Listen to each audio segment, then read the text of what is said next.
अस्सलामुअलैकुम बच्चों। आज हम उर्दू बाल भारती तीसरी जमात के सबक नंबर 10 लोमड़ी और कछुआ इसके सवाल जवाब हल करेंगे। तो चलिए शुरू करते हैं। सबसे पहले है एक जुमले में जवाब लिखिए। सवाल नंबर 1 है तालाब कहाँ था। जवाब तालाब जंगल में था। सवाल नंबर 2 कछुआ किसके साथ रहता था। जवाब कछुआ तालाब में मछलियों और मेंढकों के साथ रहता था। सवाल नंबर 3 कछुआ और लोमड़ी किसके बारे में बातें करते थे। जवाब कछुआ और लोमड़ी जंगल के दूसरे जानवरों, फूलों, फलों और परिंदों की बातें करते थे। सवाल नंबर 4 लोमड़ी ने चिल्लाकर क्या कहा। जवाब लोमड़ी ने चिल्लाकर कहा, अरे भागो भागो, शेर आया शेर आया। सवाल नंबर 5 शेर ने कछुए को कहाँ उछाल दिया। जवाब शेर ने कछुए को तालाब के पानी में उछाल दिया। उसके बाद है सबक पढ़कर खाली जगह में मुनासिब लफ्ज लिखो। पहला है उन्होंने शेर की दहाड़ सुनी। खाली जगह में लिखेंगे दहाड़। दूसरा है इसने गुर्राकर छलांग लगाई। खाली जगह में लिखेंगे गुर्राकर। तीसरा है ये सारा तमाशा लोमड़ी अपने भट्ट के सुराग में से देख रही थी। खाली जगह में लिखेंगे भट्ट। चौथा है इसे मारने की एक तरकीब आपको बताऊं। खाली जगह में लिखेंगे तरकीब।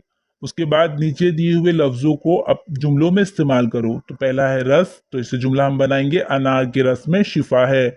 दूसरा है कड़वा, इसका जुमला बनाएंगे सच कड़वा होता है। तीसरा है मुफीद, इसका जुमला बनेगा अच्छी किताबों में मुफीद बातें होती है। चौथा है मजबूत, इसका जुमला बनाएंगे दूध पीने से जिस्म मजबूत होता है। चौथा है रौनक, आगरा की रौनक ताजमहल से है। उसके बाद है इन जुमलों को गौर से पढ़ो। दोनों दोस्त जंगल के जानवरों, फलों, फूलों और परिंदों की बातें करते। लोमड़ी चिल्लाई शेर आया। हाँ हाँ जरूर बताओ। इन जुमलों में कहीं कहीं ये निशान लगाया गया है। ये निशान एक से ज्यादा चीजों के बीच में और एक ही अल्फाज या जुमले की तकरार के वक्त लगाते हैं। पढ़ते वक्त इस निशान पर कुछ देर ठहरा जाता है, इसे सख्ता कहते हैं। सबक में से ऐसे 3 जुमले तलाश कर लिखो जिनके बीच में सख्ते का निशान आया है। पहला जुमला है महाराज आप इसे तालाब के पानी में छोड़ दे। दूसरा है ये सुनकर शेर खुश हो गया, अरे वाह बी लोमड़ी तू बड़ी अक्लमंद है। तीसरा वो बड़बड़ाई, आखिर शेर ने उसे पकड़ ही लिया।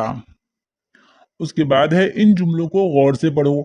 हमें आपस में प्यार मोहब्बत से रहना चाहिए। सच्चे दोस्त दुख दर्द में हमेशा काम आते हैं। पढ़ने लिखने के साथ खेल कूद भी जरूरी है। इन जुमलों में प्यार मोहब्बत दुख दर्द खेल कूद के लफ्ज एक जैसे मायने वाले 2 लफ्जों के मिलने से बनते हैं।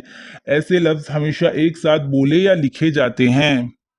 दूसरी मिसाल है सोच समझ, खेल तमाशा, खाना दाना, यार दोस्त हैं। इन लफ्जों से जुमले बनाओ। तो पहला बनेगा सोच समझ। सोच समझ कर बोलना अक्लमंद होने की अलामत है। खेल तमाशा, जिंदगी खेल तमाशा नहीं है। खाना दाना, सबका खाना दाना ऊपर वाले के हाथ में है। यार दोस्त हमारा अपना अक्स होते हैं। यहाँ ये वीडियो खत्म होती है बच्चों। हमारी वीडियो देखने के लिए आपका बहुत बहुत शुक्रिया।